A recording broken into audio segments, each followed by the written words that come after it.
காற்றோட்டம் இல்லாத ஒரு சானிட்டரி நாப்கின் உங்களுக்கு சௌகரியத்தை கொடுக்குமா? பார்க்கலாம் வாங்க. கொதிக்கிற சுடுதண்ணியை எடுத்திருக்கேன். ஆவி பறக்குது, இங்கே பாருங்கள், நல்லா ஆவி பறக்குது. இப்போ இந்த கொதிநிலையில் இருக்கிற தண்ணியில் இருக்கிற ஆவி காற்றோட்டத்தை தருமா அப்படின்னு பார்க்கலாம். இப்போ ஃபெமினைன் நாப்கின் இது 9 லேயர் இருக்குது. இந்த 9 லேயர் மூலமாகவும் மேலே ஒரு கண்ணாடி டம்ளரை நான் வைக்கிறேன். இது ப்ரீத்திங் டெஸ்ட்டு.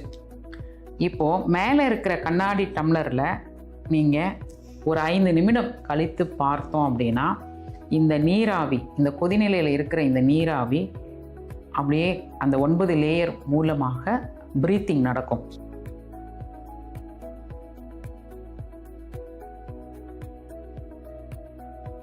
இப்போது நம்ம கொஞ்சம் நேரம் தாங்க சுடுதண்ணி ஊற்றி உள்ளே வச்சுருந்தோம்.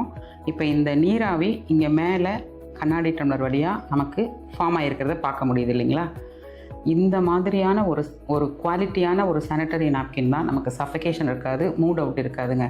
காற்றோட்டம் நிறைந்த ஃபெமினைன் சானிட்டரி நாப்கின் எவ்வளோ சிறப்பு வாய்ந்தது என்பதை உங்கள்கிட்ட நாங்கள் நேரடியாகவே செய்து காண்பித்துக்கிட்டோம்.